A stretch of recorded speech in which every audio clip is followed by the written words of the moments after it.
વડોદરાની ફેમસ ભેળ કચોરી પરફેક્ટ રીતે બનાવવા માટે એક વાસણમાં 1 કપ મેંદો, 1 કપ જાડો રવો, સ્વાદ મુજબ મીઠું, અડધા કપ જેટલા ગરમ પાણીમાં 1 ચપટી હળદર નાખીને લોટને સ્મૂથ બાંધી લેવો અને લોટને થોડો રેસ્ટ આપવો. પછી વચ્ચેની ફિલિંગ બનાવવા માટે 3 ચમચી બેસન, મીઠું, હળદર, લાલ મરચું પાવડર, ગરમ મસાલો, અડધી ચમચી ખાવાનો સોડા અને 1 ચમચી તેલ નાખી સારી રીતે મિક્સ કરી લેવું. હવે લોટમાંથી આવી રીતે નાના બોલ્સ બનાવીને મસાલો વચ્ચે ભરીને કચોરીને શેપ આપી દેવો. કચોરીનો ઉપરનો ભાગ કાઢી અને એકદમ પતલી વણી લેવી. પછી ગરમ તેલમાં લો ગેસની ફ્લેમ પર તળી લેવી. તો એકદમ ફૂલેલી અને ક્રિસ્પી કચોરી તૈયાર છે.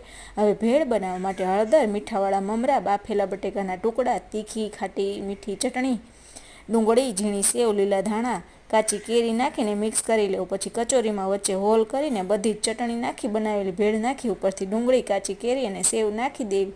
તો તૈયાર છે ક્રિસ્પી વડોદરાની ફેમસ ભેળ કચોરી. સબસ્ક્રાઈબ કરી દેજો.